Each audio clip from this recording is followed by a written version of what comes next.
Hey lovers! It's been a while since I've posted an episode. Life is lifing as usual. But in the last episode, I shared I would be airing an interview with a woman who, from my perspective, has it all. She is rocking life and being fabulous while doing so. I hope this interview inspires you and you ask yourself, what does having it all mean to me? Not what it means to your parents, not what it means to society, but what you truly desire. You can enroll in the Healthy Love Healing app for journal questions to help you gain clarity around what having it all means to you. The Healthy Love Healing app is a self-development and embodiment tool designed to help you unlearn outdated programming and cultivate healthy love in your life, starting with yourself.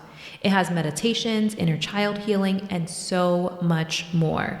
Enroll at healthylovehealing.com, then download the app on iOS or Google Play. Connect with me if you have any questions. Now let's dive into this awesome interview. You are listening to Abundance Hack Podcast, where we talk about alchemy, transmuting life's challenges into gold. We talk about embodiment, being all of who we are in our fullness and not shrinking for the comfort of others. That is living an abundant life. Hello, lovers. I am so excited about today's guest. It is Kaley, one of the owners of Aerial Dragons. And before we dive into this story, I just want to say she shares one of my favorite memories living in Florida. We did a glitter bath shoot where we were completely covered in glitter. And it is one of my favorite memories. So every time I see her pictures, I think about that moment. So you are just like someone that just brings out so much happiness in me. So thank you so much for taking the time to chat with me today. Absolutely. I'm excited and agreed. What a memory that was. What a moment that was. It was Right? that alone was empowering to be Right. completely submerged in that much glitter. You can't help but feel beautiful when you're Right. that sparkly. Exactly. I love it. So I would love for you to introduce yourself to the lovers, but before we dive into your introduction and all of the amazing things that you do, I want to ask you, what does healthy love mean to you? Great question. Healthy love. When the first thing that pops to my head when you say that, I think that's about self. It has to start with self.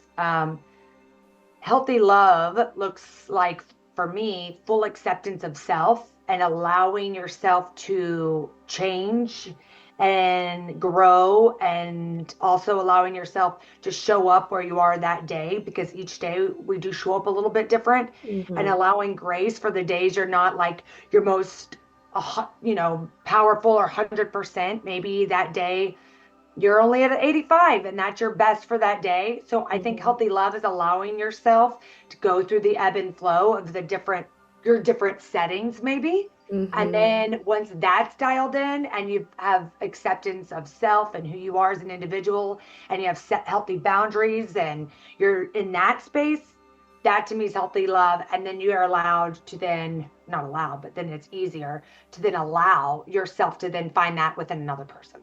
Yeah. And I actually love that you said aloud, because I think that so many people don't give themselves permission to be all of who they are, and they suppress so many parts of them. So yeah, it is a certain allowance. Yeah. I think that might even come through life when people maybe hurt our feelings unintentionally. And they're like, ooh, someone didn't like that. So I shouldn't have that part of myself anymore. Or I should turn Hmm. that part of myself down or dial it down.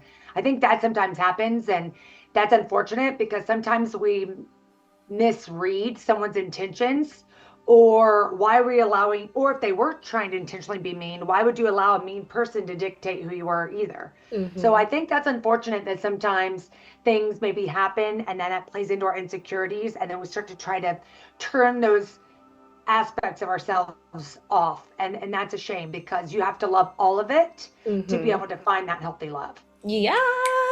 I love Yes. it. I love it. That's why I'm so excited about having you on the show. So I would love for you to introduce yourself and tell a little bit about your business and what you're passionate about. You're such a dynamic woman, and I know that people are going to find so much inspiration in your story. Well, you're sweet. So I don't know how deep you want to go, but I am a Taurus and we go deep. So I don't know how to do surface level of Exactly. any. Nope, that's perfect. If we're gonna do it, we're gonna submerge our whole self in that glitter. You know what I'm saying? So around the where it really started was I'm a movement artist. That's what, now in this part of my, I probably have known that for a while, but once I really started looking at and asking those questions, who am I, right? That starts to really happen maybe in your 20s, early to mid 20s. Mid 20s, you really start to ask those questions. And I realized I was a movement artist. From a child, I was in dance class. It wasn't something my parents had to force or drag me to. It was like I was waiting at the door. Please put on sparkles, put on my tights, and let's go dance. Hmm. That was something that was just who I was. So it started from a childhood of dancing and always wanting to take more classes and every type of dance there was. And then that went all the way up into high school when I was on the dance team and became like captain of my dance team because probably no one else cared as much as I did. Well, maybe they did, but I was just like, I love dance. This is life. So like I just choreographed all the dance routines. And the reason these things are important is because all of that is made up who I am today, because it's still what I'm doing with my life. Like I didn't know at that time, obviously, I would always be blessed to express this full expression of self, which is, I'm so blessed and it's amazing. But going back, dance, dance, dance. And then I graduated and I went into college and then there was no more dance. And that was a weird time, right? That transition into adulthood is already weird. Um, Trying to find out who I was, and weird things are popping up inside your mind, and you're, just. I love the void. I think your most growth comes in the void, even though the Mm. void of life or in a situation is so uncomfortable. I've learned to find gratitude for those spaces because Mm. that's where you get in there and you figure stuff out. So I was in it trying to be like, ooh, who am I? What do I like? Um, on reflection, what I realized was there was no movement, there was no dance. Mhm. So when things were happening to me, I didn't have an outlet to really let it go. Obviously, like the boyfriend hurt your feelings, or a friend did, or you didn't get accepted into a program you applied for, and you're getting these no's, right? And no, and going later on, what's happened to kids. But that's what I'm trying to teach my children now. Is like you're gonna get no's in life. Yeah. How do you handle the no's? Mm. So that's what I was learning in my early 20s. And then also how to handle the yes and keep going, right? Or pivot when you got the no. So that was my 20s. And then I found my way back to movement through a friend and through yoga. So I found yoga probably mid 20s. And around that same time where I was like, yoga is it. Yoga was becoming popular. Yoga studios were popping up everywhere. And I was like, what is this? Let me go see. I was like, oh my God, what is this? It's amazing. Yes, this is what I needed. Like I was in this therapy session on the mat, right? Like Mhm. moving through whatever came up. And luckily, I've had some really phenomenal mentors and yoga teachers that allowed a setting where people could move through emotion. It wasn't just like a workout. I Yeah. found a place called the Lotus Pond, and which I was so blessed for because it allowed, which you know very well, it allows that emotional transformation to happen too. It wasn't just a workout, and that's what I definitely needed. And around that same time, I met a girl named Jessica, and she was a third generation circus performer. Like, who, unicorn, are you? What do you mean? And we hit it off, and we actually met on a dance floor. Hmm. We were dancing, and we became besties, and we're like, we're Wednesday night friends. Because, that's back when you had energy to go dancing or had the time and on a Wednesday night. So we went dancing Wednesday night. We became dancing girlfriends, and we would only meet on Wednesdays. And then one day I'm like, hey, do you want to be friends on the weekend? Like, let's take this to the next level. Let's go out on a Saturday. Um, but all of that is important because some of my main players in my life, again, came through movement, Mhm. right? dancing. So, we were out dancing. That's how we connected. That's how we bonded. And then she was a circus performer, and we ended up becoming roommates, and we started teaching circus arts and yoga classes in our backyard. So Oh, yes, I yes, didn't even know that. yes. So Very that's kind cool. of where the business aspect started. I got my yoga teacher training, and obviously she knew what she wanted to do her whole life. Like, circus is life. That was it. You knew that when you met Jessica. And I was still on this, like, okay, what should I do? I graduated college. I've got this degree. I worked at, I don't want to say the company, but I worked somewhere, and I was like, oh my God, it's draining my soul. I could not do this. Like, there was no flowers in it. We'll just say that. And, and to be honest, real in my story, in that job, I did it for, like, I think it was about 4 or 5 months. And 8 o'clock was late. That was your start time, obviously, but it was late. And they were, each day I felt like they were calling me on my way to stop and get more coffees for people. And I was like, okay, now I'm coffee girl. Okay, that's okay. I'll figure that out. So I'm coffee girl. I'm spending the money I don't have buying these people coffee. And I don't know if I'm doing that to make them like me or to keep the job. I'm juggling 5 coffees and a computer, like, up 5 stories, on it. Well, I was an elevator, but still, and each day I didn't feel good. It felt like, what am I doing? But it's a big company, and it sounds good. Or if I say I work here and my family feels proud, and I'm in this corporate outfit, and, like, but everything felt wrong. But I was doing it because this is what you're supposed to do. I graduated college. Here we are, But I have this circus friend over here, and at night we're in the backyard, and I'm hanging upside down off aerial, like, equipment. I've got bruises all over my legs, like, from the aerial equipment. I'm like doing yoga, and I'm just like, what am I doing at this job? So, for instance, on your nose and meeting and learning how to deal with rude people, when I finally went and said, hey guys, thank you so much for this opportunity, but this just isn't what I'm cut out for. This isn't my job. I'm not happy here. I'm going to do you a disservice by staying because this isn't where my heart is. The guy literally said, good luck sleeping on couches the rest of your life. Oh my God. I'll never forget that. Wow. And I said, I don't sleep on couches now. Like, what? Like, and I literally was like, that's that right there showed me, it, like, lifted the veil, right? Mm-hmm. Wow. Like, that's why I'm not supposed to be here. That wasn't fully there, but eventually I would have seen all that, right? So, like, good luck sleeping on couches the rest of your life. And I was like, I still wear bells on my shoes. I still jingle when I walk. And I want to keep that for forever. I don't want that to be beat out of my spirit. Yeah. And someone that's telling me to good luck sleeping on couches, he was going to probably beat that out of me. And, like, I just remember certain things that I wore. They'd be like, don't wear those sunglasses. You need to wear this. Don't do this. And I was like, ah.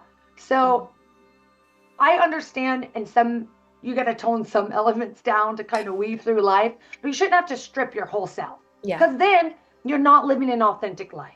Mm-hmm. Then you're not going to get to that healthy love. Mm-hmm. Because you're not expressing yourself fully. Mm-hmm. And to be this healthy being, you have to be fully expressing yourself, and not in, like, a sassy, negative attitude way. Because if you're doing that, then you're going to also, like, dirty your insides and kill your healthy love. It's got to be full, healthy expression. Mm-hmm. Humans are meant to create. We are all creative beings. That's across the board. That's everyone. Mm-hmm.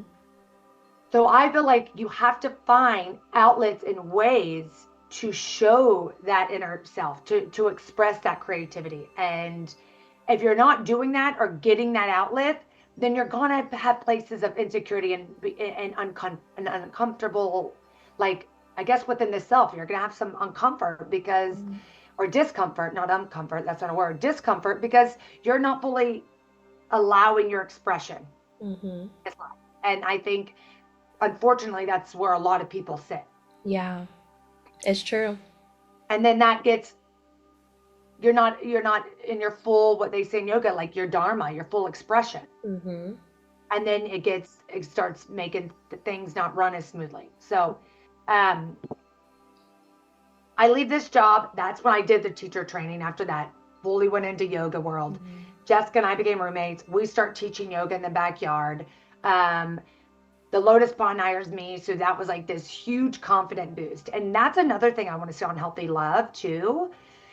And for men and women, but also like definitely when you do get moments of success, marinate it. Marinate in that. Mm-hmm. Don't like allow yourself to feel that, because you need moments like that to know how to reattach to those and redraw those up and draw those in later in life. Yes. What you want to happen, that's what you feel the most. You can't allow the guy that said to go sleep on the couch the rest of your life, that to be the bigger energy that you spend time on than right after yoga teacher training, that the best yoga, in my opinion, mine, yoga studio in, around where we lived, that was like the top tier. They want me to work here right out of my yoga teacher training. She sees something in me. I've got a gift. I'm on the right path. And I allowed myself to feel that pride and get confidence from that, right? Instead of marinating and constantly playing those words in my head from that mean guy. Yeah. And that's also something too. What do you allow to stay in? And then what do you say? Ugh, I'm not taking that on. Nope.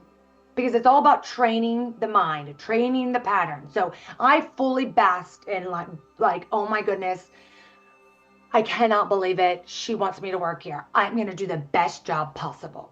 I'm going to promote it. I'm going to get people in. I'm going to practice yoga all the time. I'm going to read and learn everything about the chakras and this and this and this and this. And I'm going to be the best because somebody believes in me. And honestly, her name was Val. Val became my first mentor in my adult career. And what a woman. What a powerhouse businesswoman, spiritual woman. I just had nothing but respect and admiration for this woman.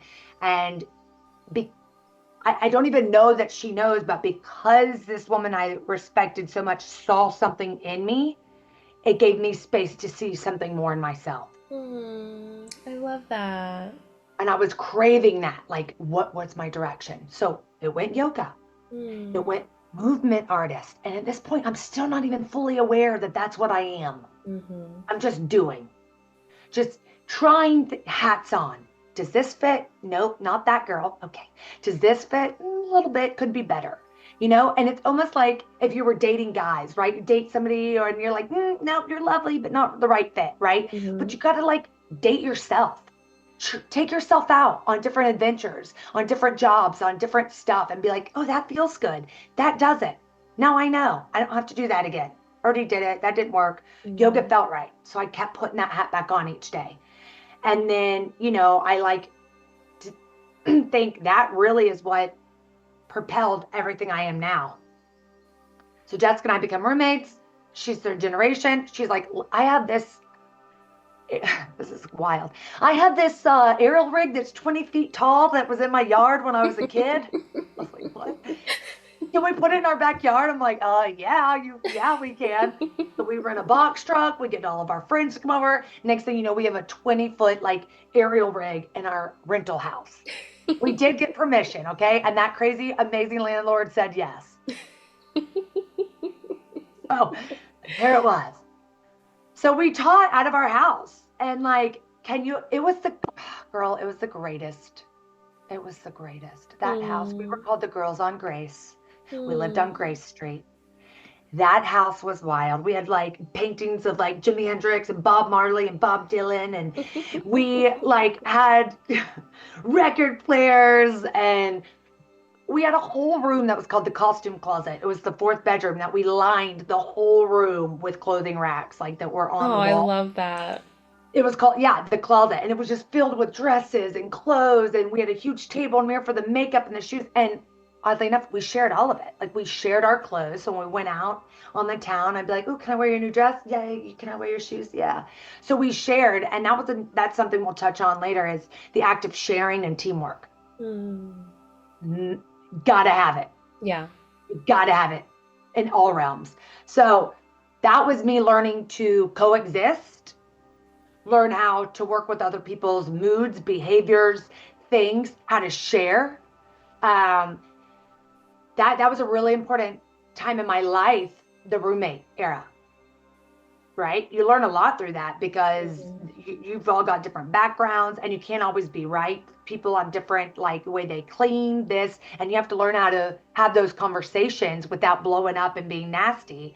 Hey, could you, you know, clean up the bathroom over there a little bit, or like the conversations and how you have those. I felt that roommate era was pivotal on how to coexist with other people, which I've also brought into, your marriage. How do you get your feelings or your point across in a graceful way without making it all about turmoil and an argument and having to go negative? So that was beautiful. And also was sharing stuff. Because now that I'm a business owner, I share everything. What I'm doing. I'm sharing constantly. So you have to become a good sharer. But that house was a blast, girl. We had people in and out at all hours. Like, some people would hate that, and I get that, and power to you. But in our era of life, that was like so much fun. We'd have morning classes, we'd make coffee, and we'd go out there and we'd put on music, and the sun was up at 9:30, and you're like climbing the aerial apparatuses and hanging upside down, and everything was camaraderie. And it was mostly women, and everyone was like, good job, great work. We were outside connecting with the nature, in the grass, sunshine, like, and the words of affirmation were just everywhere. You've got this, girl. Go, girl. Oh my gosh, yes. And like each girl or person would unlock a trick or something at a different time or level, but the whole time you were empowering. Like, everything was positive. And we weren't all friends. Like, a couple of us were friends, and then people would be like, oh, I want to do that. My friend told me about it. And all of a sudden more people were coming, and we were like, oh my God, we've got a business. We better get our, what together. Wait a minute. We need to start like properly charging. We need to, and girl, now that I have been in it for 11 years, I'm like, insurance. Oh my God. So, but now we got there eventually, but we were taking risks. Like you do in your 20s. Yeah. So, next thing you know, we have all these people out there, male and female, and we're teaching our yoga classes. We're doing circus arts. And God, it was so positive. And my favorite story about this is when we first decided to do this in their backyard. It was, we were 3 girls that lived there. That grass was overgrown. It did not look like a place where you could really create some magic. It needed love. Let's just say we weren't out there mowing it. You know what I'm saying? Like, okay. So we decide, let's do this. We take all of our pennies and put them together. Like, we didn't have any, we were literally bartending and working. Like, Jessica worked in the morning doing serving for a breakfast place. I worked at bartending. So we had pennies. And no, we had labor of love. That's what we had. Yeah. So on our free time, we went out there and we got some friends together. We painted the walls. We pulled up weeds. We planted plants. And the plants we planted, they were just like, what do you not have to take care of at all? Like, what will survive the desert and blistering sun? And when you remember to water it, you water it. But there was already some, one little tree that was back there and some other stuff. So the reason this is important is because we paint it, we start teaching, okay? We didn't do much. Planted a couple plants along the house just to kind of set the intention, okay. Did some mulch, but it was very minimal, and we did it ourselves. About, I would say, 5 or 6 months in, all of a sudden, magic was and this is why I believe in magic. And this is why this is pretty much my whole life is based off magic's real. Because I've slowed down and I've observed magic happening in other people's lives and also in mine. And I know that mindset and what you allow yourself to see or feel will become your reality. So I choose magic. I choose love, and I choose positivity. So we're out there, and girl, all of a sudden, after 6 months of doing this, these vines start growing up the back of the fence, these gorgeous vines. Now, we didn't plant that. What's happening? And they start growing up, and it's gives us full privacy now from any of the neighbors. So Wow. like, thank you, universe. Yes. So this whole green wall ends up growing. And then all of a sudden, one like evening, white flowers start opening all along the back of the fence. Oh. I can't make it up. And I'm like, what is happening? Like, and everyone's like, look at those flowers. Oh my goodness. So then all of a sudden there's now all these white flower blooms on this vine. And then that little tree that has a couple leaves on it, all of a sudden is sprouting all these pink, like bright pink flowers. Wow. The actual physical earth was responding to all the love, support, and magic that was happening there day in and day out. Of, you got this, you can do it, you can do hard things, you try again. The music was good, high fives were happening, hugs, tears, all of this positive energy was concentrated into this little backyard, and the earth was responding, and it was blooming. Hmm. So that's my metaphor that I have to draw back into when things get like hard or challenging, or I get overwhelmed or stressed. What energy am I doing? Am I blooming? Right? Am I setting myself up for growth, for transformation, for positivity, or am I doing something negative that's gonna, kill the bloom? Am I watering it, or am I squashing it? And so I also think if you had those moments where you are blossoming, there is a magical moment in your life. You have to preserve that, and that's what you draw onto when things get wonky. If you've seen it once, you felt it once, you can get back there, right? You can always come back to the bloom. Always come back to it. So that was when we slowed down and saw that, like, that was unbelievable. And pretty much it stayed like that for, God, I think we were back there, girl, like, terrible with full time, at least almost 2 years. And it looked like that the whole time. And, now when you go to the gym, because we opened up an actual physical place, you'll hear people be like, the backyard days, the backyard days. It was a really magical time. And for me, it was nice because I could never be lonely, because there was always people coming in and out of the house, like at all hours. Sometimes you had to like be like, oh God, I can't walk out in the kitchen because I gotta kind of have something on. We all got really close, okay? So we were all just trying to figure it out. And so from that, we then had a studio in Ybor City where we opened up a cirque school. And at first it was called the Keep Yoga and Circus Arts. And then we had an entertainment company called Aerial Dragons. And so that was the girls that we would then get hired to go do performances for like shows, or like then like a concert, or like a club would hire us. And then all of a sudden we started getting jobs where like a gala was like, oh, this is cool. Can you come do this? And now this girl was before Ariel was everywhere. Like, we were bringing it to Tampa. Like, it wasn't, there was nowhere to go learn it in Tampa. We were bringing it, and we didn't really know what we were doing either. So that was great. It was all about trial and error. And that's something in business, to bring it back to that, like, it's all trial and error.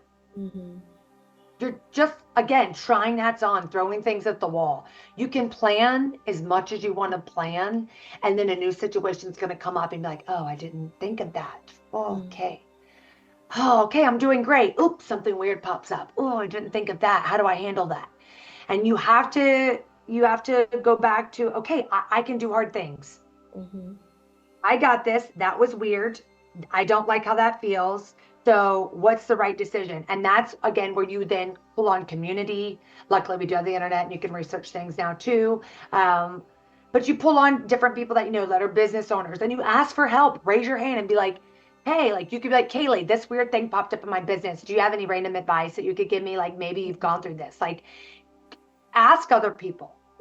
See how they handled it. And then know, okay, now I've got over that hurdle. Great. Going along. Oops, something weird popped back up. Oh, gosh. So for me, that's, if you are just speaking of business, you have to have a clear vision, and you have to have perseverance. What's your vision? You better have that written down. You better put it in a simple form, put it up on the wall. And every day, that's the vision. You have to have the clear vision first. And the vision does grow. It can change. It can Mhm. morph into more things. It's not your stuck vision, because as you grow, it begins to bloom. That flower starts to blossom because you're adding more magic and hard work towards it, right? Just like the backyard. You're just feeding that plant, that Mhm. seed. And that's what running a business is. This is my idea. This is my seed. I'm planting it. Now I'm going to water it every day. I'm going to put that magic. I'm going to put that love on it. Ooh, that was weird. We had a drought. Ooh, how do I get through that? Mhm. And so each time, and that was a conversation, we've had, is how do you get through those weird moments? Yeah. I'm 11 years in. Girl, they still come where I'm like, okay, how do I handle this now? And as you grow, more things come in, right? So you have to look at and know, if you can get over one weird hurdle, that was weird, let that be your power. Let Yeah. that void and that uncomfortable, I made a bad deal and I lost money. I handled that situation wrong. Instead of letting that be the guy on the couch, oh, I'm going to sleep on couches the rest of my life. Oh, Yeah. instead of letting that be the internal, right? The Yeah. mindset, that where you go to that, go to, take a deep breath. I can do hard things. I got through this all the way to this point. That was hard. Let me take a moment and then rewater. Mhm. Resend love, put the magic back on, learn from it, don't do it again, and then grow.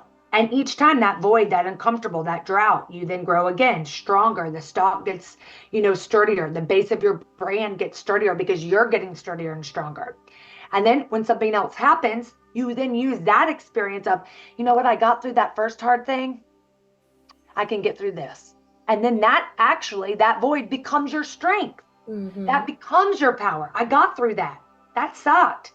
But I got through it and I stayed on top for another 3 years. And now I'm in a weird position again. Okay, I bet I can handle it. So perseverance is huge. And I think that goes with anything. So let's bring it back. Having the confidence to be able to take risk. Mhm. That comes from healthy self-love. Mhm. You Yeah. have to take risk in life. Yeah. And then fast forward, from what I understand, you met your husband at Burning Man. Okay, so I have, in my opinion, one of the greatest love stories. Oh my goodness. I'm so excited to hear. Was it yesterday, like your anniversary or something? So it was actually, what day was it? It was the 18th, so it was Tuesday. But Okay. I did post a little like post for him yesterday because Tuesday was a wild day. So I just didn't get to it. Um, so let's go back to, I'm in my full expression of self. I didn't take the Yeah. crap job. I took the job that was way harder and Mhm. made way less money. Let's keep it Mhm. real. Yeah. And each day I'm trekking. So now we've got a gym. Now I've got this entertainment company and things are going. And I'm busy, busy, busy, busy, busy. But what I'm on is my life path, the right one that's fulfilling. So Yes. here I am, fulfilled, Mhm. busting my you know what, but loving it, because time works with you when you're happy and loving something. Yes. Work doesn't feel like work when you're out there loving something. So here I am, an aerialist, and we actually met at a festival called Earth Dance, which is Okay. based on this story, Earth Dance, the blossom, the backyard. Oh my God, I love it. I can't. It's almost ridiculous. So it is. So we actually met at Earth Dance.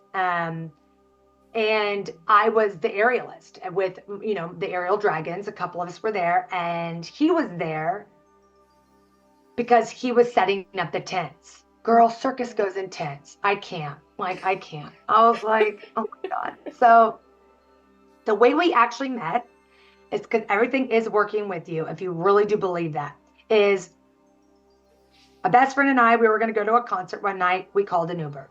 The Uber driver picked us up. He had this accent. He was adorable. And we were just like, la da da da, come to the concert with us. And, we were like messing with him and blah, blah, blah. So we had a great time. He didn't go with us. He dropped us off. We never saw him again.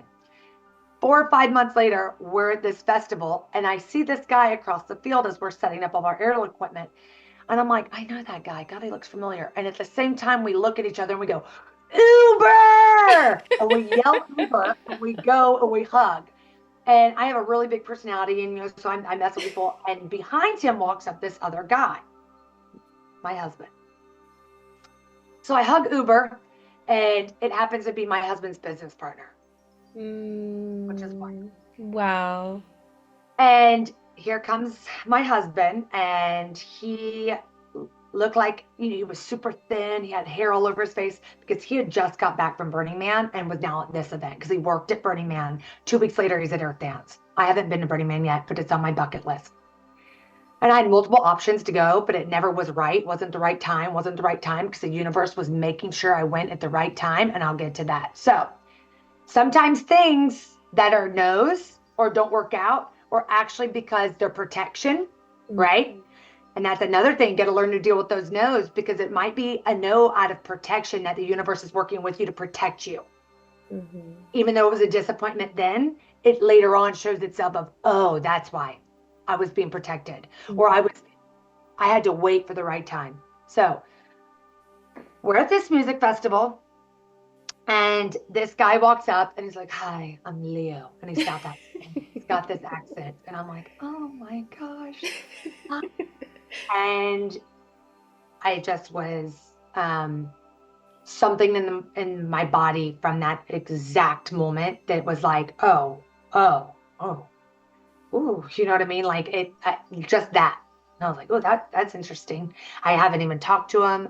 I haven't even spent time with them, but like something's rattling or like moving or vibrating inside. And I was like, hi, Kaley, Ariel Dragons.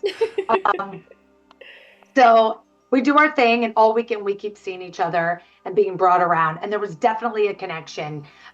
We kept finding ways to be in proximity of each other. And then that was it. He went on his way and I went on my way. That was it. I'm like, should I tell them this one story? I'm going to go there. Do it. Yes, go there. Do I keep that in or do I let it out? Let it out. Okay. So one thing that happened, we keep trying to be like around each other, right? Like, but we're just like, chatting. Hi, where are you from? And there was this moment after we were done, and this is great. So that Saturday night of Earth Dance, it was some people say chakra and some say chakra. So I sometimes dance with that. So it was like a chakra performance, and I was the white. So I represented the crown chakra. In this, each girl was a different one, right? So I was in this all white, ethereal, like lace ensemble, and I go up and I perform on a white silk alongside whatever band was playing at the time. Sorry, band. I'm sure you're amazing, but you didn't make it into the memory banks. I was focused on Leo. And Leo's down below watching me, this guy. And I'm like, oh my God, I'm going to do my best performance ever. So I'm performing, and I'm this symbol of this crown chakra, which is like the divine connection just to everything, right? Your spirituality, the self, to life, love, to all of it. So we get down and we take our first picture together, which it now sits in our house. And I'm in a white leotard, looking some bridey up in here. And he's got no shirt, with his shorts off, hair's all wild with his beard, and it looks like I need to cook him some home cooked meals because he needed to be fed. Like, the man's living off beans. Like, let's get this man some food. We need to pack him up a bit. So, and he's a woman. So anyways, that night we just decide to go and do an adventure, and we walk over to this drum circle that's like on a different part of the property, and we sit down and we're just like watching this drum circle. And it's nighttime, it's beautiful, there's a big bonfire, and just like all these people drumming. And then there's these girls that then come out with their bells. They're wearing their bells still, and they come out with all their jingly little bells, and they're doing their like beautiful belly dancing, and they're just sculpting the music, right? They're bringing it into visual form as they dance around this fire. So it's like amazing. And I'm like, oh yeah, nervous. I don't know. It was like I kept going out of breath or something with him. Like I literally was like fluttery inside. It was fluttering. And all of a sudden, girl, I think this is what it was. Like we always joke that this is what sealed the deal, was a flute off. All of a sudden, a flute starts going. And I was like, and a flute came. Oh my God, a flute just came out of nowhere. And then when it stopped across the fire, someone we can't see had another flute, and they start fluting. And they do something, and then the other flute goes, and they're having like a flute battle around the fire with the drums, and these girls like dancing. And I was like, OMG. I think that's what it was, like with the embers of the ashes going up into the moon, the flute off sealed the deal. Seal the deal. It sealed the deal, the flutes. So lo and behold, we walked back. That was it. Like we didn't, it was all communication, and we didn't, that was it. Like we chatted, we got to know each other. We laughed a lot. We found the same things funny, blah, blah, blah. And that was it. But he was a lead of a Burning Man camp.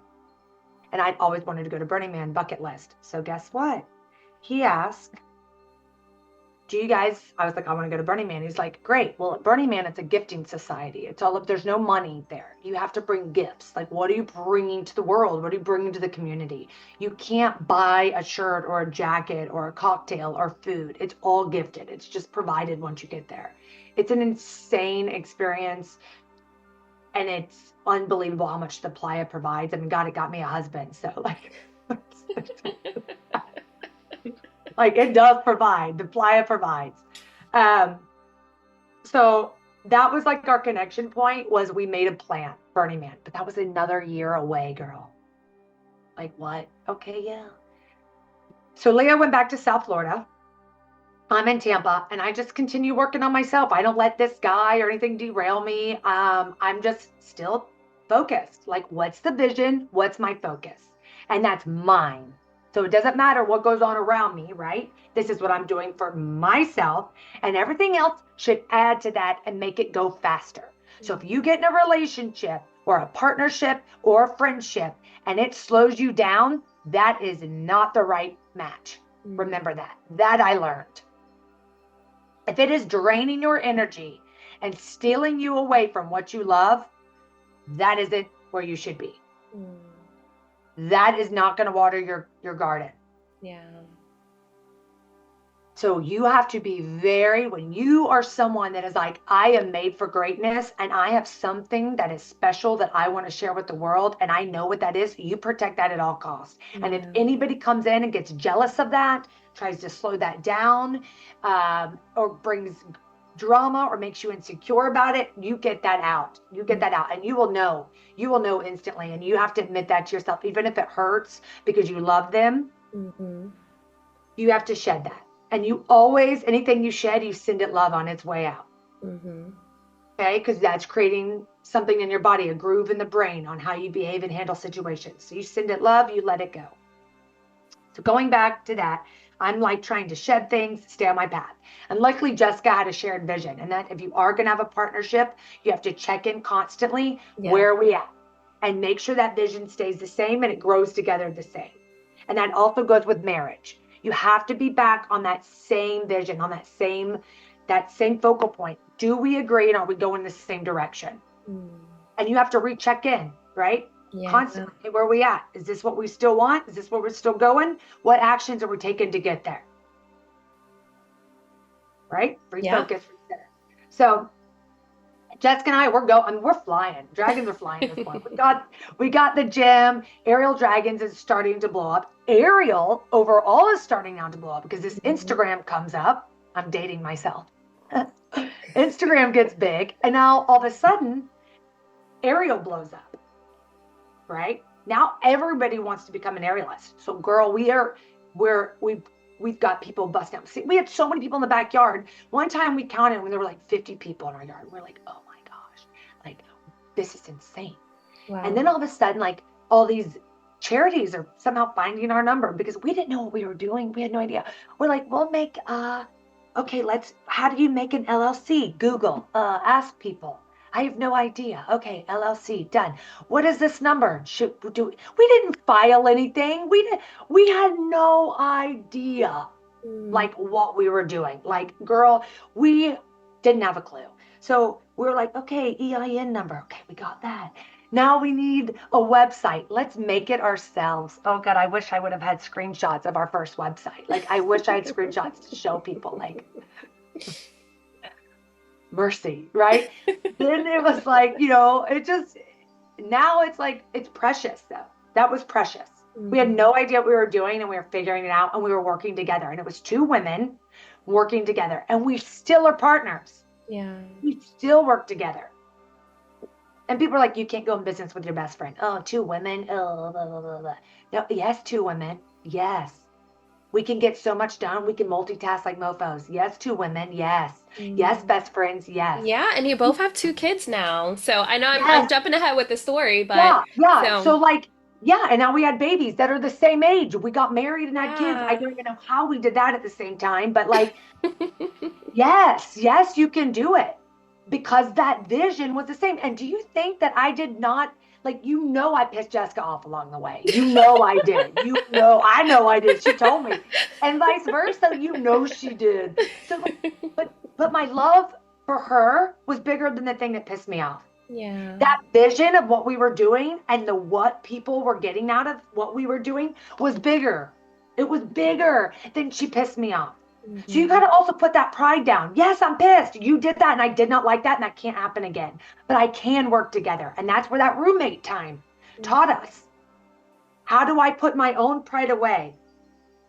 You might be wrong this time and that's okay. Or you might still be right. But is your being right, and this goes for marriage too, is your being right more important than that goal and that vision? Mhm. Is it? Is it? So it's like, okay, well, let's express how we feel because that's important because you don't want to keep anything in. But let me do it with tact. And let me tell you, I did not always do it with tact. I did not. I had to do it terribly to be like, that didn't feel good after I got done. Like being loud, did that really get it done? Like, Mhm. I don't think so. Now we both feel like crap. So let's come back to the vision and the goal. We always still chose each other, and that is important. Always continuously choosing what you choose. So Jessica and I, very huge relationship in my life. We still chose each other as friends and as business partners. And other people around us was like, oh my God, they'll never make it. They're crazy, right? We're like, Mhm. yes, my sister, we're gonna figure it out. So like ride or die. So we come back and be like, you can't do that to me. This is how this made me feel. Or vice versa. If you're going to say this, you have to do this. And what we did is we got smarter and we divide and conquered. You know what? You're actually better and at this part of the job, and I'm better at this. Instead of both of us doing everything, things are Mhm. falling through the cracks. We need to assign tasks better and Mhm. know more of what our roles are and what those roles you expect out of those roles. And if you're a one woman business, you should still have that laid out too. What are my roles in the business? And probably all of it, right? Yeah. That's what it is. Yes, girl, I know. So, what do those roles need? And what can you do each day to check off a box of either maybe Monday was your social media, Tuesdays, this or that. Every morning, start with your emails.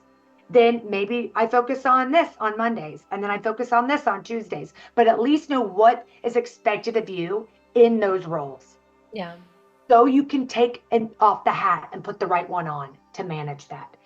And remember one thing at a time. Because if I was to look every day at the mountain ahead of me for the whole week, I would have anxiety and not be able to do it. Yeah. Husband is like my rock, where he's like, take a deep breath, one thing at a time. Mm. Make that list. And my mom too, same thing. Both those like power structures in my life, my rocks. Make the list, Kaley, and then physically cross it out. Because God, that feels good when you cross that out. Check it off, put a heart around it, whatever you want to do. And Mhm. then one day at a time, one moment at a time in that present moment, check it off and get those things done. Yeah. And then it doesn't seem like such a mountain, Yeah. right? So there we go. We're getting things done. Here we are going back to the business partnership on this journey. I go to this music festival, I meet the husband, but I don't know he's my husband. We stay friends, which is a vital piece of advice I would give to become friends first, if that's possible. Leave the physical part out and get to know that person. Because as a woman, for me, my belief is there's nothing really casual once you go to the intimate level. Yeah. It's not. Yeah. For me, and you can lie, like I feel like that's a lie to the self to say, oh, I can. No, you can't. because we're the womb. The womb is a portal. The womb is sacred. And anything you allow in that womb, it's there forever. It's there forever. So you have to make sure you're willing to take on that energy, because whatever you physically take on, you're taking on that full energy, everything they've got going on. And as a woman, we're nurturers, we're caregivers. You can't help but then take on that energy and then try to like do something with it, take care of it, help it out, love on it. You know what I mean? So you got to make sure that energy that you consume is going at the same speed you're going, with the same intention and purity as yours. Or it's going to disrupt. It's going to disrupt it. So we were friends. So we now go to Burning Man. I have to continuously talk with him because he's the Burning Man lead. We're bringing an aerial rig, and we have to then get all this stuff down to South Florida from Tampa, which is like a 4-hour drive to get it out to the middle of the desert. So you fly into Reno, and it's like 2.5 hours in the middle of nowhere, in the middle of a desert. There's nothing out there. And he was sending a bunch of tents and sound equipment and all this stuff because that's a job for him. So he's getting everything out there. So he takes our aerial rig. And then along the way, our jobs keep getting hired. So like randomly, I would see him again. Like, oh my God, I got hired to be the aerialist at blah, blah, blah. He's like, oh, well, we're doing a structure there. So the universe, again, made me wait, because everything's happening as it should, made me continue to have to see this man so I could get to know him. And he didn't live right next to me. So I couldn't just out of convenience go on a date or like go to his house. It wasn't there. So we'd randomly text or talk, but every time like I was like, ooh, hee. So we go to Burning Man. He was like moved mountains for me. He got all of our equipment out there. He took all my luggage. He probably shouldn't have, but he did, because you know, girl, I'm a dancer. I had 700,000 costumes. I was like, I don't know. What is White Wednesday? I need 70 options. I don't know what my body will be doing that day, what food I'll be in. And, you know, just like you, and always wanting to like take care of the self and look good, feel good. So I had way too many shoes, way too many costumes.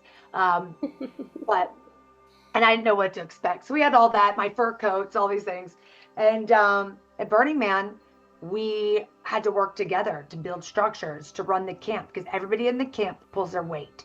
You have different shifts of cleaning, being the bartender, being the chef, doing the decor, breaking down, cleaning up. What we call MOOP is matter out of place. So everybody's super clean at Burning Man. There's no trash cans. If you create that trash, you take it with you. Like there's no trash can. You take it off the playa with you. So we're working together. And apparently, without us knowing, everyone in the camp started taking bets on how long it would take for Leo and I to get together. But we didn't know. We thought we were just casual. And everyone's like, whoa, look at those two. Okay. So Jessica obviously is with me, and she's like, you and Leo need to be together.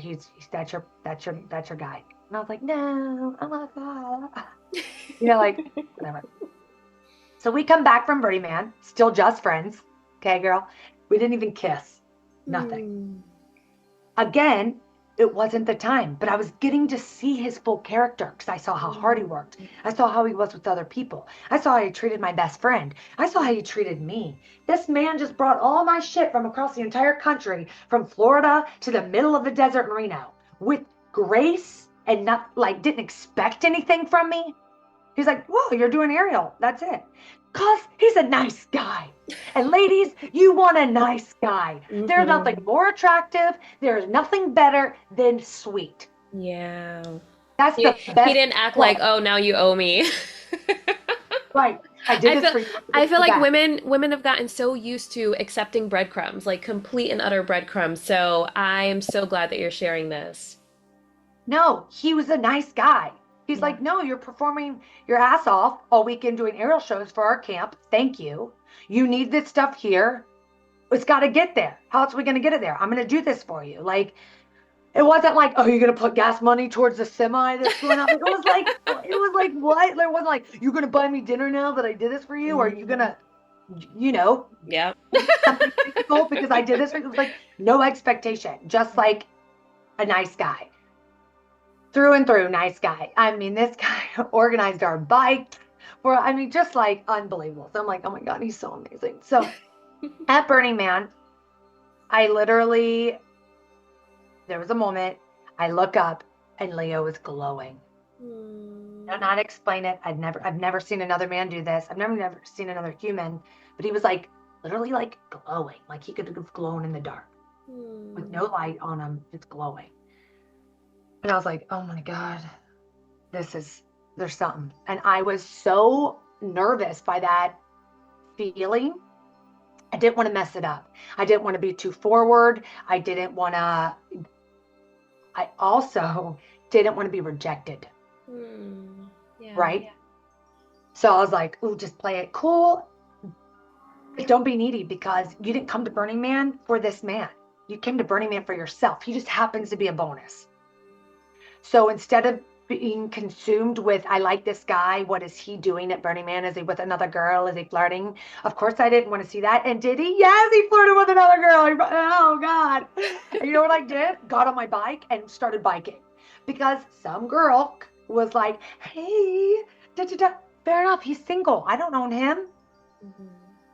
But of course, the girls liked him. He was the lead of our camp. He's a badass, runs his own business, kind and beautiful with a South African accent. They saw what I saw.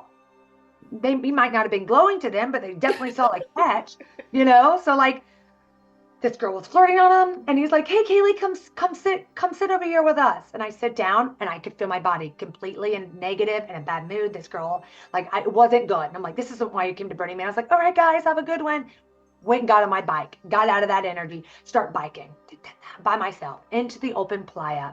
There's like floating teapots, and there's a dance party with bubbles and foam. And I was like, that's the energy I'm trying to get in.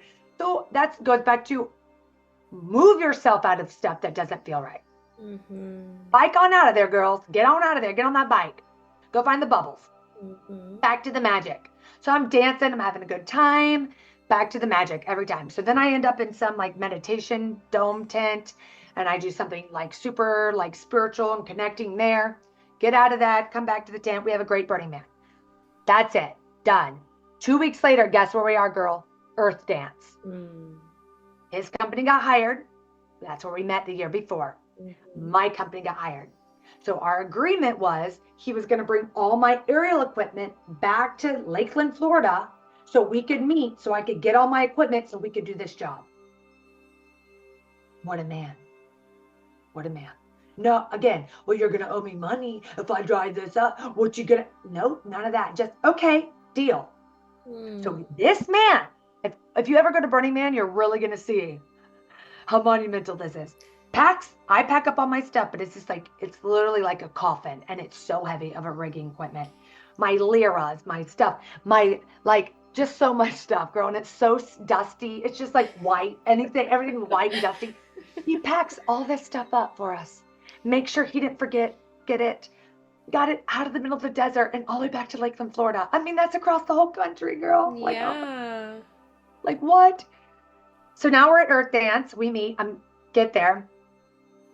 And I'm now going over to his truck to get the equipment off. And I look down, and there's this like sticker button thing on the frame of like the coffin is what we would call it, the case that held the aerial. And Leo's across from me. We've got two people next to us helping us lift it because this thing was so heavy. And I bend down, and Leo and I look at this sticker at the same time and read it. And I can see it right now here in my office. It says, just wink and I'll do the rest. Aww. Just wink and I'll do the rest. And we look at that, and we look at each other, and we bust out laughing without saying anything. Because this man just did all this shit for me, girl. Like, we didn't say anything. We just started laughing. And I was like, did you put that there? He's like, no. Did you put that there? I was like, no. Where did that come from? Just wink and I'll do the rest. And this man. And that's been pretty much the theme of our entire life on either side of our whole relationship. So Playa provides. We still don't get together, girl, even at this festival. We're still friends, flirting, observing each other, doing nice things for each other.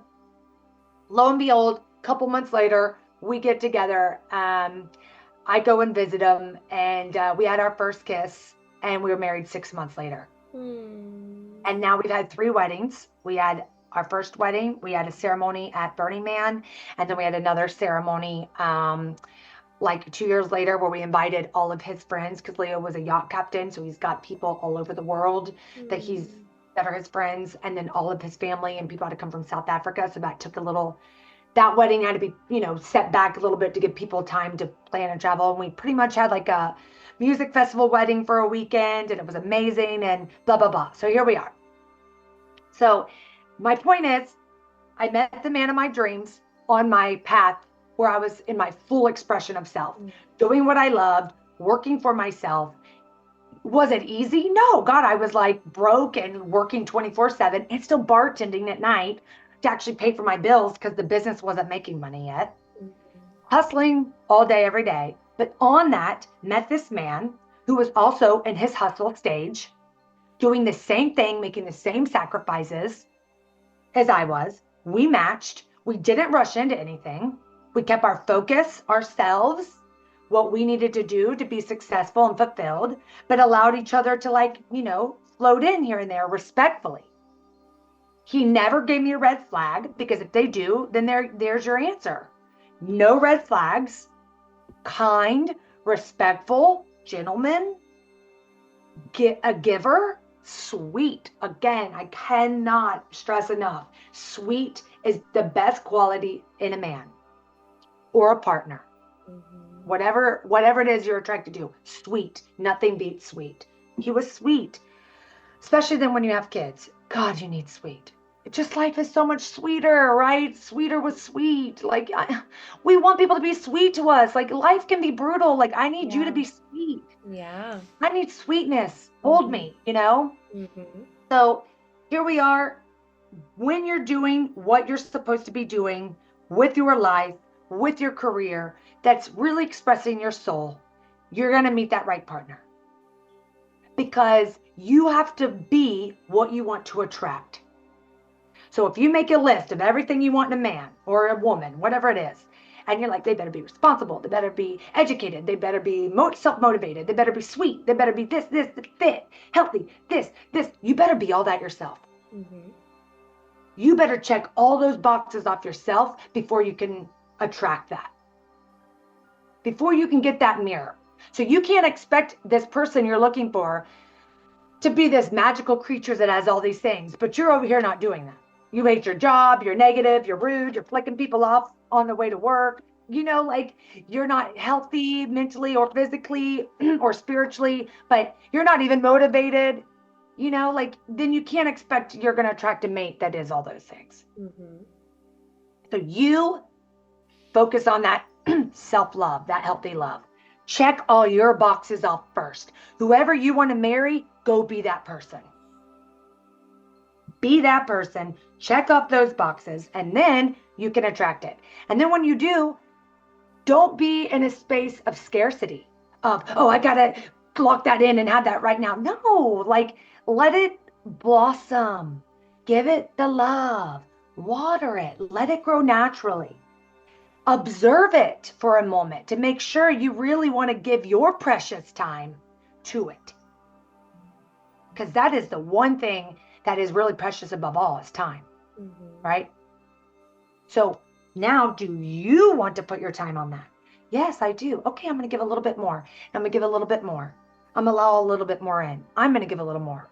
So that was how we started. We got married in 6 months. Once we kissed, we knew. I mean, it felt like I was like flying through a vortex of, like, I don't even know how to explain it. And I was like, oh my God, oh my God. And then one day he laying in the bed, morning face, morning breath, like, what's happening? You want to marry me? You want to get married? And I was like, what? Man, yes. I'm insane. Yes, and I'm insane. Oh my God. But I knew. I had never felt like that in my life. And to other people, that's crazy. We got married in 6 months. But for me, I was already watching this man for almost 2 years. Yeah. We've already been friends. And when a man glows, Girl, if he's glowing that fluorescent, you're like, oh my God. And then when we got married, we go back to Burning Man and we have a ceremony of love. We were already married, but that we Oh, wanted I to do. love seeing the pictures of that. Oh, so good. Love it. I like a feather feather mohawk on. Mhm. I made my own outfit with like, big jeweled epaulette shoulder pads, like, so we have a ceremony there. Our Burning Man family gave us a whole reception. They baked a cake out in the middle of the desert. Like, what is a blessed life? What magic is that? Magic. They had a DJ going. They had a special wedding drink for us that they made up. They had the chef took his time from his Burning Man experience and made all these handheld foods for anyone that came to the wedding. Because, it wasn't just our camp that came. Random strangers were coming up, like just wanting to bask in love. Mhm. Our friend, his Burning Man name is Mango. Mango married us. He was our officiant. So like magic, magic, magic. Leo had a little unicorn on his top hat that someone gave him before he went out. They're like, here, man, you should have this. They gifted him a unicorn horn. So he put it on his top hat. So it's too cute. It's too great. So magic everywhere. And so we're back at Burning Man, this time now married. And of course he glows and he continues to glow and he continues to surprise me daily. And I knew when I married him to everybody else, like I said, it was like, oh my God, that was so fast. But I already knew the man. I knew him. I didn't know him in an intimate setting for years, but I knew him, and everything, once we got closer, it just felt right. And it was amazing. And there wasn't anything where he was hurting my feelings. He never hurt my feelings. So that was a pretty good indicator. So we got married, and pretty much like he was proud to be my man. Like we would go places and be like, this is my wife, just when we were engaged. He would take me down to Miami. He does really large sound systems for events. And so this would be like a big client, like an owner of a music festival or a concert or like whatever. And he'd be like, this is my wife. I'm not his wife yet. But the first time he said it, I was like, oh, like, oh God, no, he didn't just buzz that out. Okay. Like, we're going to go there. Okay. Wife. Yes. Hi, Mrs. Eckersdorff. Like, what the heck? And like, but I felt so good about it. And it like, I just never even been even close to that before. And this man was proud. It should be that way. Yes. Yes. You know how many women are like, oh, well, he's like a situationship. Like you want a man that is like proud to be with you. Yeah. Like leading you in or letting you lead, doesn't matter. And he's like, to important people, this is my wife. And then still now, he always will be like, this is Kaley. Yes, she owns Ariel Dragon. Like he gives like all my best features out every time. And that's another huge thing in relationship. Don't talk about the crap. Don't be spreading that, because what you talk about will grow. What you point your finger at will grow. Yeah. So like he never, and I know he's always protecting me. They're in every conversation. He's never going to work or talking to a friend. Kaley, it's not there. He would never disrespect himself by doing that. He would never disrespect me, the union and the family that we built together, our children now. He just would never do it. And I don't do it. I don't. Like, I'm not going to go to the girls' meetup and just blast my husband. Yeah. Not doing it. Yeah, I love that you said earlier that you got to know his character, and I think that that's really important, and why waiting is beneficial, because you get to know their character, because once you're intimate, you're blinded by all the hormones. Amen. Exactly. So you stop looking at the actual character and do they have integrity, and so I love it. Okay, so fast forward to children. Keep me on track, girl, because I'm like, oh, my life, I love it. So now you have a thriving business, and I've witnessed like your business grow. Like I moved to Florida. I moved to Florida in 2016. So I feel like you guys may have just opened up the actual studio, because it was called The Keep when I moved here. You were spot on the timeline. You go. Yeah, so I had moved here. I remember Christine Van Loo did a workshop there. That was my first time attending a class there. So that was a long time ago. So I've witnessed the growth and the dating phase, Burning Man, the marriage, everything. So when it came to children, because you have such a thriving business, was that a hard transition? So when I talked about, so one, every day you have to check in with yourself every day. Like, okay, I can do this. I'm great. Everything's working with me. You have to train the brain so that it naturally just does that. Mhm. Right? Because again, another, putting those kids in the mix was wild. I'm going to be honest. Woo, okay. So now, not only before the kids even come in, I then moved to South Florida and have to restructure my business for me to be able to work from South Florida with a business in Tampa. Mm. So that was keeping that healthy relationship. Because yeah, Honestly, you moved to other way stressing. Miami, right? I'm in Fort Lauderdale. Yeah. Fort Lauderdale. Okay. Yep. Yeah. So that was its own hurdle. Okay. How do I stay connected? How does this work with me moving, right? Another hurdle. That's new. Didn't know that was coming. So now let me figure that out. I did. Jessica and I got through that. We repositioned some stuff, restructured the business on how that would make sense. And I had to hire some people, Mhm. which is terrifying. Yeah. And that's another thing you have to trust.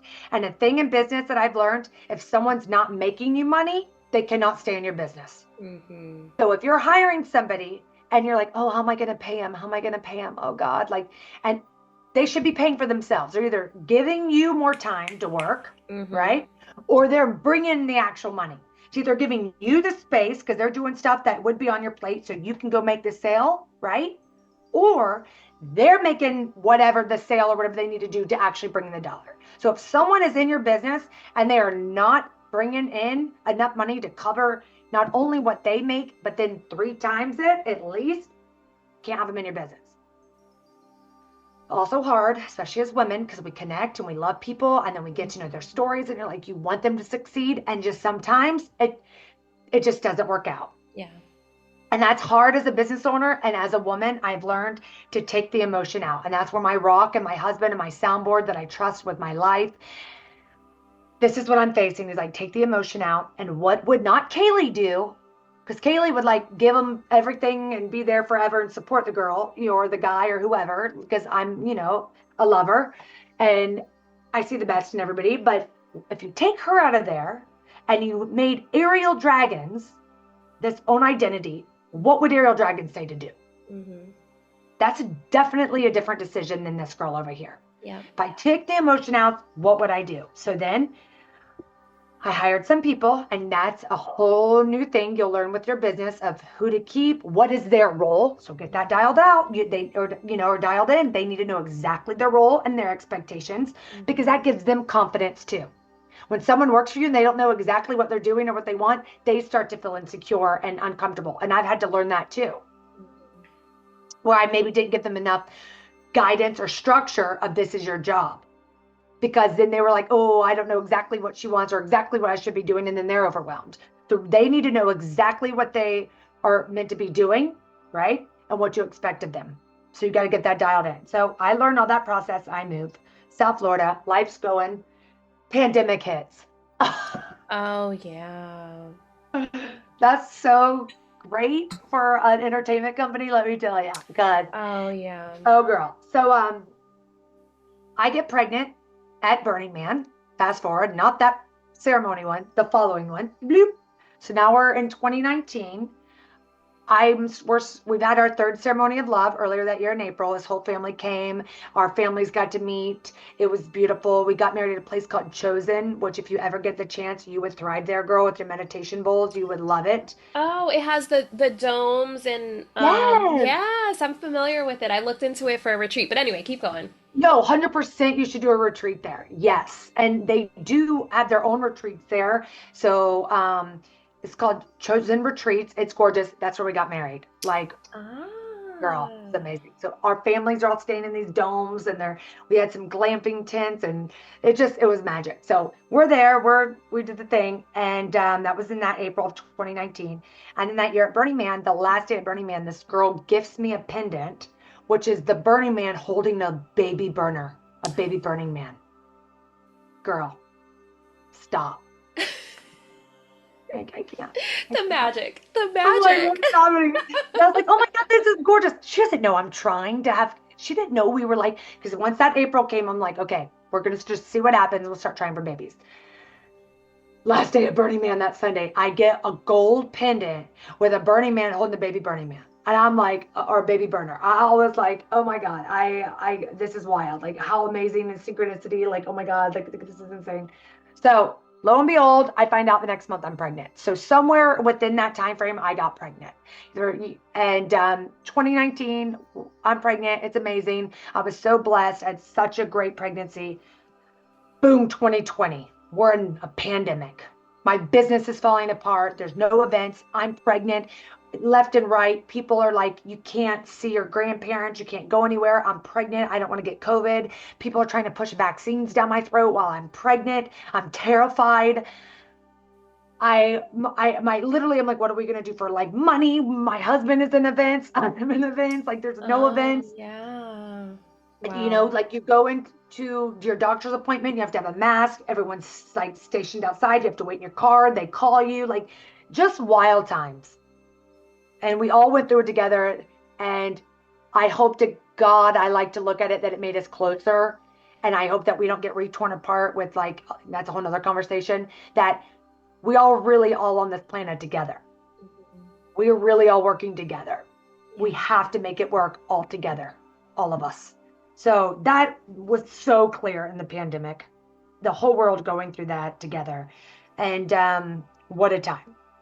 So I didn't want to birth at a hospital because they weren't allowing your husbands in at that point. You couldn't have anybody. You're just with strangers. Like it was just a little wild. So I went to a birthing center, which was a little bit more relaxed. It still was like wait in the car, one client, but it wasn't a dirty hospital. Like I was like, whatever. And of course, the baby wasn't coming. And by Florida law, after a certain amount of hours, you have to be transferred to a hospital. So I got transferred to hospital. Of course, what I knew was going to happen is C-section. I was like, no, I did hypnobirthing training and I've got this. My body can do it. My body can do it. 42 hours later, I literally for 37 hours had no medicine, did not get the epidural. I was going to have that natural birth, girl. That's the type of determination that sits inside my body. I was like, no, I can do this. They got me. I got the epidural. I got the C-section. I was devastated, but now I have a totally different outlook on that too. So I had the C-section, whatever. You know what? Thank God there is that Western medicine. My baby was fine. I was fine. Everything was perfect. I'm so blessed there too. I healed really nicely. Everything was fine. Everything was fine. They did eventually let my husband back with me, thank God, at the hospital because they had us separated for a couple hours there. But he finally was there and got to be there for the actual like the birth of our son. And he got to be in the room. He got to do the chest to chest while they were, stitching me back up or skin to skin. I breastfed. All that was perfect. And to be honest, because the way you frame your mind is how you experience the world. Bless COVID on my personal experience. Bless COVID, where I was terrified because of money and life. My husband pivoted. He got a side job so he could now that his business was like kind of pretty much obsolete, and mine was. He got a side job reworking with yachts because that's what his original like training was. And I didn't have to work, and it gave me this transition space to be able to move into motherhood.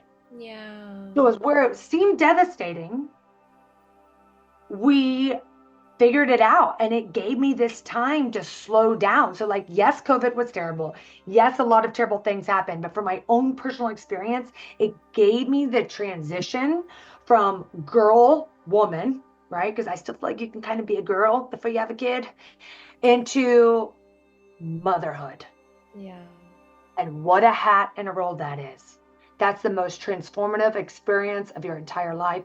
You never feel so purposeful. You never feel so powerful. Like it is the most monumental experience you can go through. You should not be afraid of it. For every woman, before you go through that, it seems terrifying. It's not. Your body was made to do this. C-section, done it. It's okay. I got through it. Wasn't that bad. Guess what? I had a vaginal birth after. Can I say that on this? Or a natural birth after with my daughter. So I got a VBAC, also beautiful. Like Was it hard? Hell yeah, but you can do hard things. And the birth, to feel your baby move inside your body, it just, everything you do becomes more intentional during that time and after. And God, women are incredible. Like, you're growing eyeballs and hair follicles and cells. And if you have a daughter, your grandbabies because of the eggs. I mean, like, it's just like, it's unbelievable. And I felt like that process connected me to every woman that's ever lived before me, the women in my life now, and the future women. Like, it just really put it. The matter of fact, I'm already like a girl's girl, like, go women. I've always been that way. But that just like even more solidified, like, whoa, we're magical. Like, wow. And then to get from that, and then you do go back. So this whole thing that's been put on you, because this comes from, I know, society, on the way we have to look all the time. You're not fat, you're pregnant. Bask in that. Don't worry about your waist. Don't worry about it. Like, just let it go. Let it go and let yourself bloom and blossom. Be the mother. Sit with that. Let that body enjoy that shape. You lather up that belly each night and each day, and you speak to it, you love on it, and let your body make that shape, because it does go back. It does. Let it be beautiful. Get rid of all of that shit that's in our head all the time that how we should look. Let it go. Be beautiful, be mother. And then after you have that baby, it took you 9 months to get that big, 10 really. So like, do not then have that baby and immediately start being like, oh, I got to lose this weight. Oh, look at my stomach. I'm going to stop. Just stop. Like, let that go. Like, it will go back down. If you are mindful and you have the intention that you want to get back to a healthy place, then you will. Yeah. And you will. Be that mommy. Yeah. That mommy. And, so that's something too I always wanted to preach, like, after, now that I'm, my youngest, it's 3 years, like, it takes a while, but it does. You can go back. And, so that's the thing, because I always hear girls, oh, but what about like this and that? And I even had those thoughts. I'm like, it'll go back. It goes back. Just love on yourself and it'll go back. So just don't worry about that. So that I wanted to throw in there. Let your body. I love it. So, I mean, there's so much. Thank you so much for sharing your story. It's so inspirational. The things that stood out to me the most when you said back to the magic. So, throughout your journey, you followed your passion. You followed like that embodiment. Like, if it didn't feel good in your body, you didn't do it. And even when a guy came in and you felt the fluttery feeling, you still chose to be self-loyal and be true to your body, to your passion, to your embodiment. Like, you followed the magic. This doesn't feel good, so I'm gonna go do my thing and go back to that magical feeling. Because I think that we live in a society where people think like everything is, sunshine and butterflies. Like, there are hard moments, but Tons. yeah, even through those hard moments, you made the conscious decision to go back to the magic. And I love that, because everyone has hardship, but you said, this is hard. We can do hard things, which is one of my favorite podcasts. Do you listen to that podcast? No, but I might have to. Tell me about that. It's Glennon Doyle. She's the author of Untamed. She's a very it's a good podcast, very inspirational. But anyways, I love that you just chose to focus on the magic, because I think it's very easy to choose the programming where, like, the safe choice, Right. the job, right? The job that provides security, or to shrink or self-sacrifice to get the man, to keep the man, to hold on to people in your life. And anytime I've encountered you, like, you have like really big energy, but I love that because you don't shrink for people. Do you feel like the world has ever tried to make you shrink? Oh, yes. Still now. Still now, like, now I'm working with mothers with my kids, taking them into school situations. And I'm like, ooh, I might be unique. I don't know if these moms are going to accept me and my unitard and my stretchy unitard here with, my leather satchel back and my big brim hat. Like, And I'm maybe not, shouting out the, like, I don't know. There are places where you don't change. You just might have to, like, I don't want to say dim the light, but, like, maybe not be the full expression. Mhm. But I'm still now, like, my whole life, even as a kid in school, I always had to move. I was in trouble all the time. She's moving too much. She's talking too much. That's like, so I was conditioned to shrink it, right? From a childhood, not my parents, but in the systems. So there was tons of things you have to, like, fight for it still. And even now, like, now I have to be the voice for my children and not allow theirs to be, their light to be tamed or dulled down or shrink. So I definitely think that is constant. There's going to be people that aren't going to like you, and you have to be okay with that. Yeah. Don't be rude to them because they don't like you. But just know you're not everybody's cup of tea. That's why there's so many beautiful flavors. So go with your other flavors. Go with the people that add different dimension to your recipe and that accept you and allow you to be your full self. And that's what I did in my job. I literally create fantasy worlds for a living. I can be my most extreme self, like big oversized octopus girls, or like whatever it is, like a bubble world, or like I get to be that full expression in my job, and I am blessed in that. And then I have clients that push me and they're like, what, I think you could do more. And I'm like, oh, okay. And when they do that, that is a type of no that I have to sit with. Like, oh, we like it, but it's not 100% Mm-hmm. what we wanted. That hurts the ego. What do you mean? I didn't do it perfect. You didn't like it. I worked really hard on this. You got to be okay with that. You can't be like, F them. You know what I mean? Like, you got to be like, ooh, and look at it as opportunity to push yourself. Yeah. Okay, I'm going to turn into a positive. They didn't love it. Let me dig deeper. And Yeah. half those times, guess what? Those are my most favorite projects. I had to get in there and be like, get deeper, get more creative, make it better, go bigger, Yeah. Because push the boundary more. you're providing performers for like corporate and weddings and like all the things now. So like it's really grown and taken off over the years. And I go to events now and I see the performers from Aerial Dragons, like Hotel Haya, for example. I do some Yep. events there. So I mean, and you've expanded beyond just Tampa Bay and Yep. Fort Lauderdale. So like you're crushing it. One of the main reasons why I wanted to have you on, I mean, obviously you're super inspiring and dynamic and all of the amazing things, but the main reason was because I am trying to overcome this limiting belief that's been programmed into me in my life that you can't have it all. So like if you have the thriving business, you can't have a family. If you have the family, you have to give up your passion. Or one of the things too that I always felt is it's lonely at the top, but you have your best friend who's also doing this with you, and you have a beautiful community. Like all the women that you're around are amazing, amazing. And so if someone said, the way I'm going to phrase this question, if someone said to your daughter, you can't have it all, and she came to you and was like, Mommy, this person told me I can't have it all. I have to choose between this or this. What would you say to her? First, I would say, well, is that true? Because nothing that's not true in your body doesn't have to matter. And I would be like, and why is that not true? Right?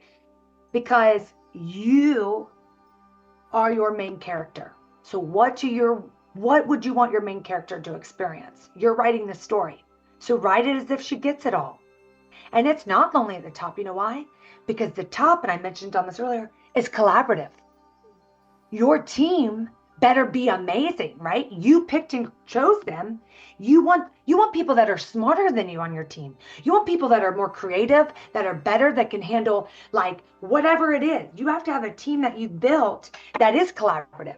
So to be honest, I'm not lonely at all because I've gotten the best team. They are badass women. They're smart. They're creative. They're hardworking. They have inner drive and hustle, determination, and they're kind. They're good women. They're kind and they're loyal. It's all the things that I've set the tone of is important in my life for the people around me to stay. These are the attributes they should have. So I have that in a husband.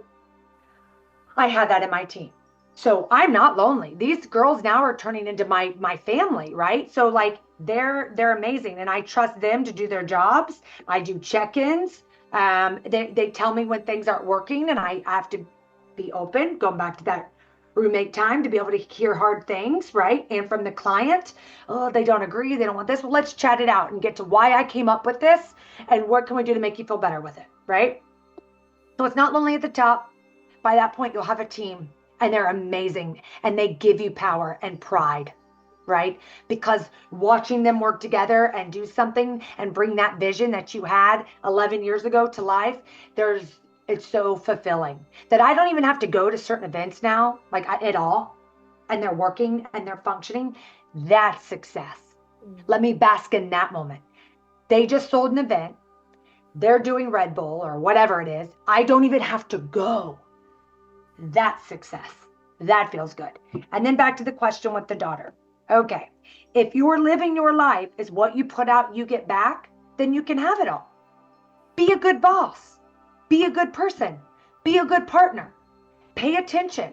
If people aren't giving that in return, that's up to you to allow yourself to be treated that way. Get them out of your business. Get them out of your friendship. Get them out of your bed. You can have it all, but you have to, one, protect yourself, pay attention, love yourself enough to protect yourself and pay attention. And then from there, you set your boundaries and you set your vision and your goals. And if you do that, you'll get on your right path. And girl, I would tell you to find that path first, because then your partner will come. That would be my advice. You have to find that self-love. You have to find that path first, then your partner will come. And you got to pay attention. And yes, you're going to kiss some bad toads along the way, but you don't get yourself in a position where you let them stay. And you chuck that off to, that was fun, right? That was fun. Don't beat yourself up for it. That was fun. I learned, right? And that's same with business and the people you hire. Well, that was fun. I learned. And I would tell her you can, because honest to God, I really do feel like I have it all. It's hard even to say that to people when people are like, how are you doing? I'm like, I'm doing really good, you know? And, oh, you know what I found I started doing, girl? I was like, hanging in there. And then one day I was like, why are you saying you're hanging in there? Oh, yeah. So that's, I was like, you're doing way more than hanging in there. You're fully thriving. yeah. But I felt weird saying that. I felt like I needed to respond so that they didn't feel bad. Like, oh, we're all struggling. That's how we're doing. That's not true. Yeah. I don't want to even bring that out in them. I want them to tell me they're thriving. So I don't want to say hanging in there and then be like, yeah, me too. This is all the crap that's going on in my life. So I was like, why are you saying that? Hanging in there. Ew, no, thriving, successful, love my life, blessed. But you feel weird saying that to people, right? It's like, it's the programming. Can you say that? I love it. So I still don't over want to do it, because you don't want to ever be a bragger either. So there's a dance of, keeping it positive, keeping it flowery, and not rubbing it in someone's face, and also reading the room. A woman's intuition is our greatest gift. Read that room. Who can you elaborate with? Who's ready to hear it? Who's on your same level? You can feel it. And who do you just smile and say, I'm doing great. Everything's great. Blessed. Boom, leave it. Yeah. But it is so much more than blessed. And the last thing not the last thing, but one of the things I really want to tell my daughter, my son, and to anyone listening is, we had these, a professor told me this at USF, a governor on a car will tap out your speed, right? They put these governors on a car so that the car can only go a certain speed. And what we do is we put these psychological governors on our brain. So it stops our potential, slows down our speed, but it stops us from allowing us to get to past that governor to a higher potential. So if you need to do a meditation to physically, visually remove that, whatever you need to do to get rid of that limiting belief that this is all you can do, this is good enough, this is what you deserve. When you remove that and think, I can have it all, I deserve it all, I'm a good person, then you can start attracting that in. You have to believe it in your entire body that you're going to be successful. You have to believe it in your entire body and Remind yourself every day that you're a great mom. You have to believe it in your entire body that you deserve the love story that they write love like novels about, and poetry and music. Like that came from somewhere. People must have felt this love before to write those love stories, to write that poetry, to write that song. So why can't you have that? Do you think you don't deserve it? Because if you think that, that's what you're drawing in. You are drawing in the toxic people that won't get you to that level. But if you're like, why? If this girl Kaley can have all that, then I can have it. Yes, yes, you can. Yes, you can. Absolutely. And I want you to. And you should. And you should not settle until you have a Leo. Absolutely not. This man should make your business run faster. He makes sure you get to your yoga class so you have health and self-love and you still are taking time for yourself, because that is very important once you have kids. I still run a business. I still do my yoga. Every once in a while, not as much, I get on a dance floor. It's rare, but we get there. And I was like, honey, I need to go dance it out. He's like, yes, ma'am, we'll find a way. I'm like, no, we don't. Dance this out, And I'm not saying things aren't still hard, but I know how to unwind it. I'm a movement artist. I have to go to yoga. So every week I do at least 2 yoga classes. On a blessed week, we'll find 3, but that's rare. But if I get 1 or 2, I can move through the stress. I can move through the demands. I can move through that client that kind of hurt my ego and told me no to dig deeper. I can move and then come back fresh, right? That and a good sleep. So knowing yourself helps, setting the boundaries help, being honest and having a great, sweet partner that's there for your success and you're there for theirs. You allow the space, the communication has to be there. Hey, I'm feeling overwhelmed. I could really use a minute. I'm going to go take a really long bath. Please take the kids on a walk. Got it. Or if he needs, hey, I got to get this done. Can you take the kids to the park? Yep, can do. Having that teamwork, that shared vision in your business, in your love, romantic life, and also with your kids, because now there's a whole new element of what do you want for your kids and speaking to them with respect too. And being, again, the mirror of what you want your kids to be. You have to show them in your own behavior how you want them to behave and act and feel and move through the world. Yeah. And that it's very challenging because they have these huge expression of emotion that they don't understand. And it's up to you to be that regulator. And that's where you have to have that positive self-talk. I'm a good mom. I can handle this tantrum in the middle of the store in front of all these people. And one's running this direction, and this one's hysterical, and this one now just hurt their knee. Like, deep breath. I am their mom for a reason. I'm their perfect mother. They're mine for a reason. I can handle this. And then you listen intuitively what comes up. Okay, let's hug this one. They probably both actually just need hug, maybe some water and some food. And then everything's fine. Yeah. It's literally half the time. They just need water. Mm-hmm. So, it's all about, if I had to recap, Ella, that's my daughter's name, how are you talking to yourself on a day-to-day basis? Mm-hmm. When you got that nasty no, did you spiral? I quit. I suck. It's over. Or did you cry, take a nap or a bath or get a glass of water, and then say, okay, I can do hard things. I'm going to do it again. I'm going to try. I'm going to do it better. Right? I made a bad deal. Do you know how many bad deals I made? More than I want to tell you, and lost money. I didn't charge the client enough. And then, oh girl, in the beginning, it was all the time. I was like, what's wrong with me? I can't run a business. I'm dumb, right? Like you say stupid stuff like that, then you won't, right? So don't call yourself dumb. Don't call yourself stupid for learning and trying and taking risk. Mm-hmm. Say, wow, I made a mistake, but thank God I'm brave. And I tried. So I'm going to do better. I learned from that. Mm-hmm. So how are you talking to yourself day to day is what I tell my daughter. Do yourself first. Figure her out. Love herself. What is she? What makes her happy? Mm-hmm. Do that. Then you will meet your partner. And That's so important. And you have a beautiful long life. You don't need to have your partner at 19 years old. This is my husband. You don't even know yourself at 19. Mm-hmm. Go taste the world. Go figure it out. Love yourself. Be smart when doing it. Don't overly beat yourself up. Find ways to show love. Treat people well. And then you'll find your partner. And then you're going to meet that right man. And you better also go back to that choice. Choose him every day. You have to wake up and choose that man every day, or that woman, whatever it is. You choose them every day. I choose to see all your beauty. I choose to love you. I said to one person, my husband used to always he always wears black socks. Takes his black socks off and throws them on the table. And for a minute there, I'm like, oh my God, why is he putting dirty feet socks on the table? I'm gonna like lose my mind, right? Like I was like, oh my God, or on the ottoman or whatever. Just put them in the laundry basket, right? And so this is a joke with us. And then one day I laid there in bed and said, you know what? I love those black socks. That's my man getting home. He's tired. He worked a long day. He provides. He's amazing. And that's where those socks went. And you know what? I love those socks because if there's ever a day, if something happened to him and I didn't see those 2 pair of black socks laying around my house, I would be broken and devastated. So instead of being on his ass about these 2 black socks, I'll pick them up. I know what? That's one of my gifts to him, to being his woman. He does so much for me. I can pick up his black socks. And now it doesn't bother me. And now it's a joke. I'm like, baby, like I don't even like show him anymore. I just get the black socks.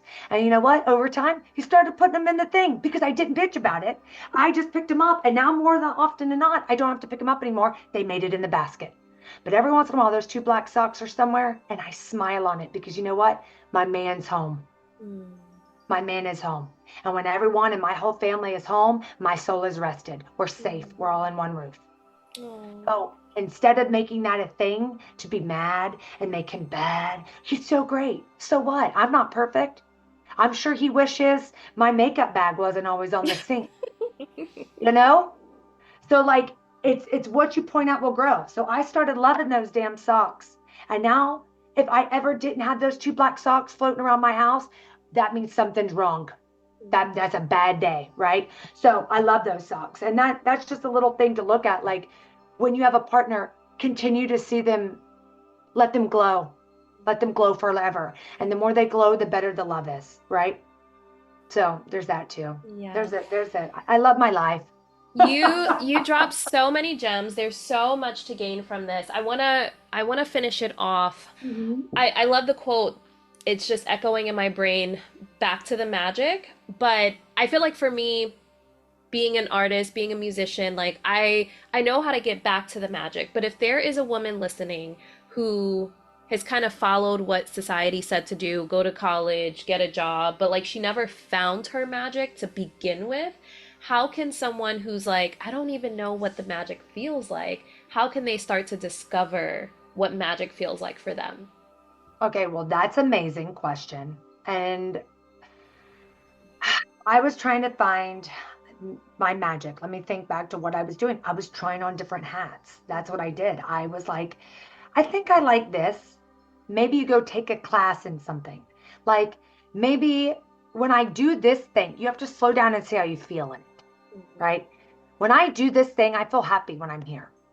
So there might be something here. I wasn't at a concert or music festival thinking one day I'm going to create all these creative characters for all the music festivals around the country. I didn't know that I was going to do that. I mean, awesome. Heck yeah. I'm glad I got there and I love it.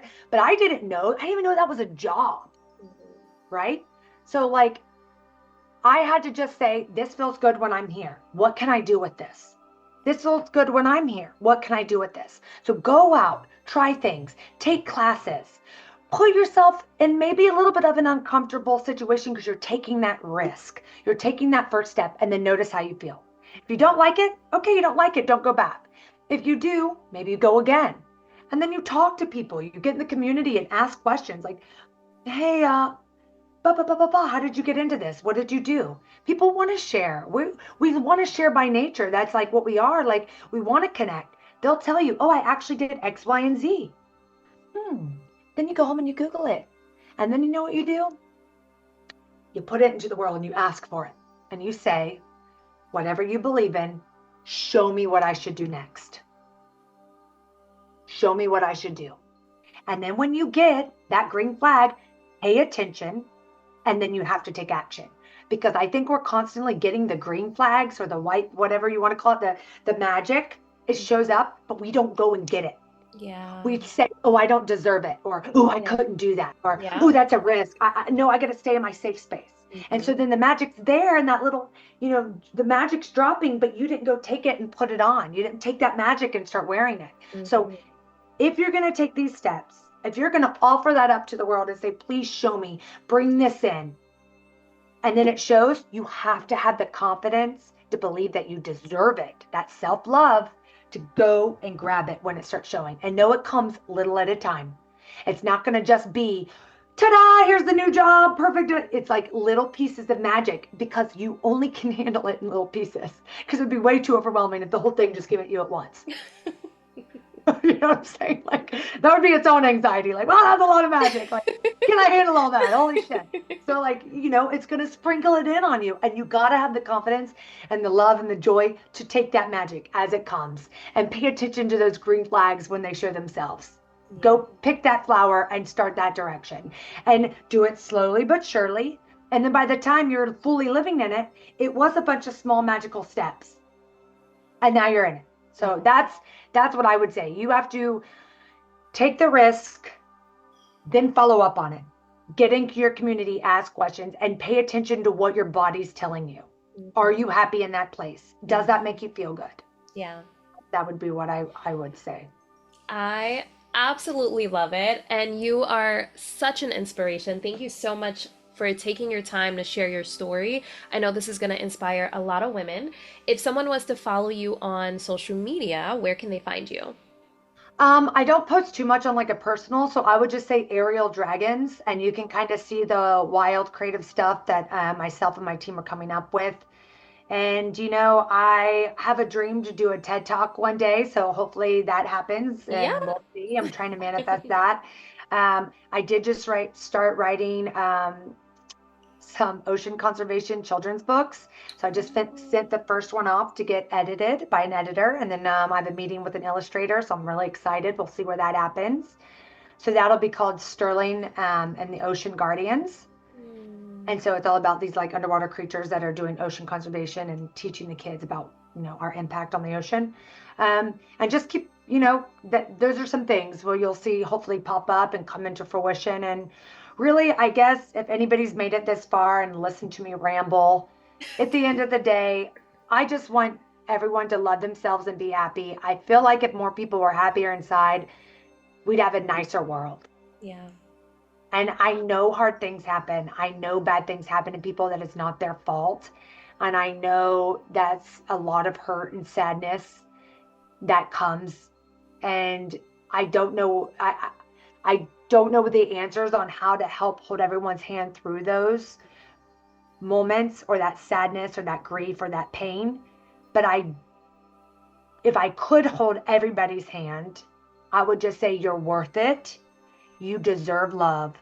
You deserve happiness, and do not let that bad thing define you.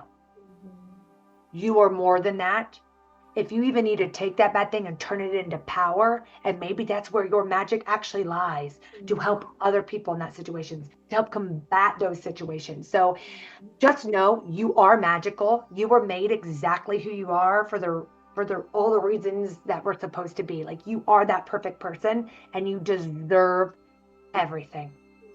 You really do deserve it. You really can have it. And just don't let the hard things or the sad things define you. And just know everything passes. Everything passes. And you can do hard things. Yes. Mic That's drop. it. Thanks That's for it. coming And to I our love TED you. Talk. Ah! Okay, well, maybe this is it, you know? So, No, I mean, I feel like you dropped so much gold.